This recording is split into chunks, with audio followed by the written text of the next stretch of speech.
Now the Logitech G29 driving force racing wheel is basically a wheel designed for the new current generation console. Specifically, the G29 is made for the PlayStation 4 and the G920 is made for the Xbox One. Now of course both wheels are compatible with the PC. Now at this point I've spent a decent amount of time with the Logitech G29 and I'm here to share my experiences, the good and the bad. So if you guys are interested in getting a new steering wheel for your PlayStation 4, Xbox One or PC, we're going to see if the new Logitech steering wheels are worth owning.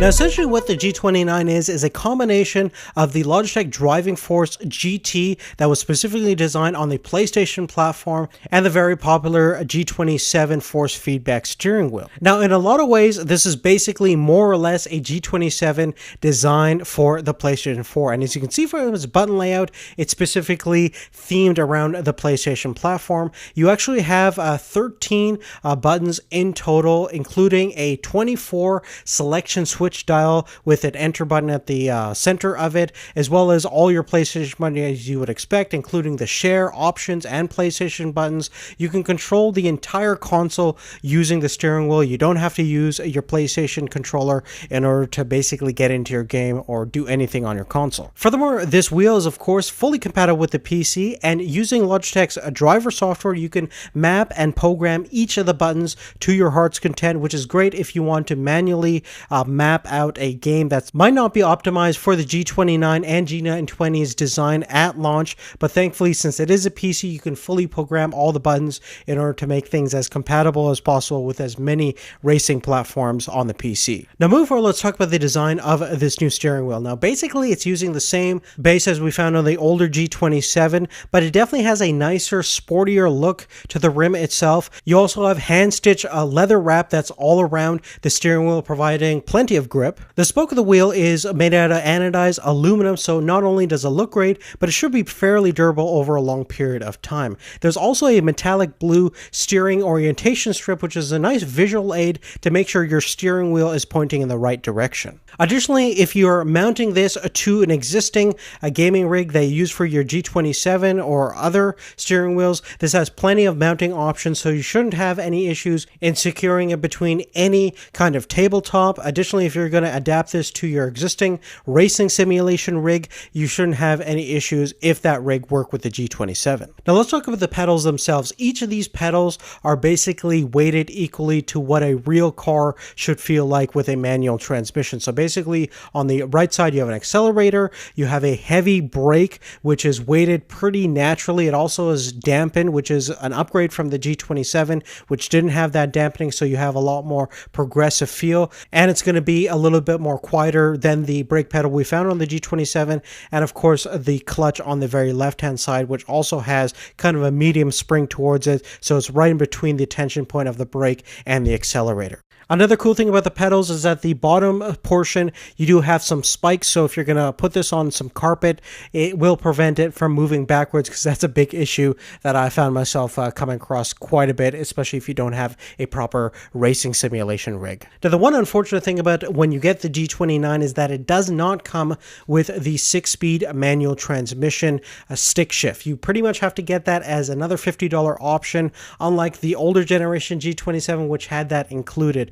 Now, virtually, it's pretty much identical in terms of the performance of the G27 shifter. It just sucks how you have to purchase it separately, especially at this price point. Now, moving forward, internally, the G27 has 900 degrees of range of motion, so it's pretty good in terms of that. You have a dual force feedback motors, and the strength of it I would describe as moderately intense. It's very similar to the ones found in the G27, and you play a racing title such as Project Cars, which is fully optimized for this hardware. You get a lot of information through the force feedback system in terms of tire feel. The weight of the steering becomes heavier as you're going and traveling at faster speeds. You get a sense of understeering and oversteering. You even get feedback of the type of terrain you're going over, whether that's kind of smooth tarmac, rough tarmac, dirt roads, etc. And what I found really impressive is the fact that each different vehicle exhibits a different type of steering response and feedback, which was really cool. So for example, if you're driving an old 70s era touring cars such as the BMW CSL,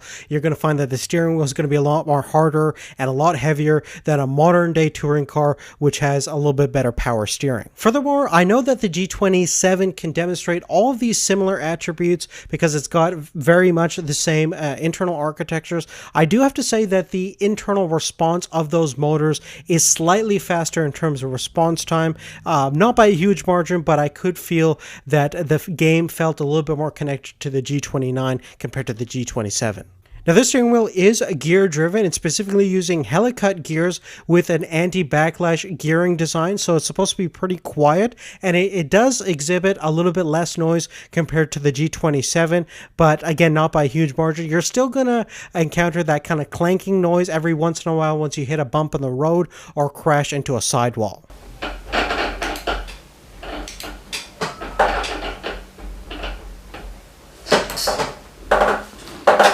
Now, another interesting feature about this new steering wheel is that they're using Hall effect sensors instead of the optical sensors found in most traditional steering wheels. So with that, you should find some minor improvements in terms of positional tracking as well as reliability over a long-term period of use, because it's a sealed design, unlike an optical sensor, which is more susceptible to dust and wear and tear over a long period of use. Now, in terms of compatibility, the G29 works with the PlayStation 3, the PlayStation 4, and the PC. The G920 works with the Xbox One and the PC. Now, I didn't really spend a lot of time using the steering wheel with the PlayStation 3, but essentially all of the latest Gran Turismo games work without a hitch because they support the G27 platform, and I really had no major issues there. Of course, older titles are always going to be a little bit sketchy because this is really designed for the current generation of consoles and the PC. Now, in terms of the PlayStation 4 platform, basically two games are fully optimized for this hardware, and that is Drive Club and Project Cars. On the PC side, there's not a lot of games that are natively have a preset for the G29 except Project Cars, but it's really no big deal. You can easily just manually map all the controls yourself and manually adjust all the different steering parameters and pedal parameters to your heart's desire, especially if you play any of the Codemaster titles, whether that be the Rally lineup, the F1 series, or the Grid series. Now, in summary, I would have to say that the Logitech G29 driving force steering wheel doesn't really exhibit a lot of disadvantages, in my opinion. The only kind of issues that I have with it is the price point, the fact that it doesn't have the shifter knob included into the price, and the fact of the compatibility issues, especially when you're taking a look at the small list of games that are optimized natively for the G29. Now, on the PC side, it's not that big of a deal at all. You can easily map all the controls manually, but of course, it won't work as nicely as it does with Project Cars that has native G29 support. But again, I think most developers in the future that are making racing games are going to definitely support these new steering wheels from Logitech. That's really a no-brainer there. And when it comes to using the G29 on the PlayStation 4, it's really a great solution that's very nicely integrated. And again, pretty much all of the new racing games will have support for this. So really, that's really not a big non-issue. When it comes down to the price point, and when you start comparing it to the G27, which we have done, so definitely check out that video on the channel. We'll also have a link in the description down below if you're kind of undecided between the two. But right now there's about a $200 difference. Now keep in mind that the G27 is like 6 years old now, so that's depreciation for you right there. And when the G27 originally came out, it was around the same price as the G29. So don't be surprised of the price point that Logitech is currently offering. But again, you have to keep in mind that in terms of native PlayStation support and native Xbox One support, Logitech has pretty much a lot of people beat at this point. And if you want a really great driving experience on the current generation consoles, there's not a lot of steering wheels out there besides the Thrustmaster series that can really compete with what Logitech is doing right now. But definitely let me know what you guys think in the comment section down below. Give us a thumbs up if you like this review, helped you out in any way. Definitely want to give Logitech a big thanks for giving us the opportunity to review the G29. Without them, this video wouldn't be possible. And what I want to hear from you guys is, do you want a comparison between the Thrustmaster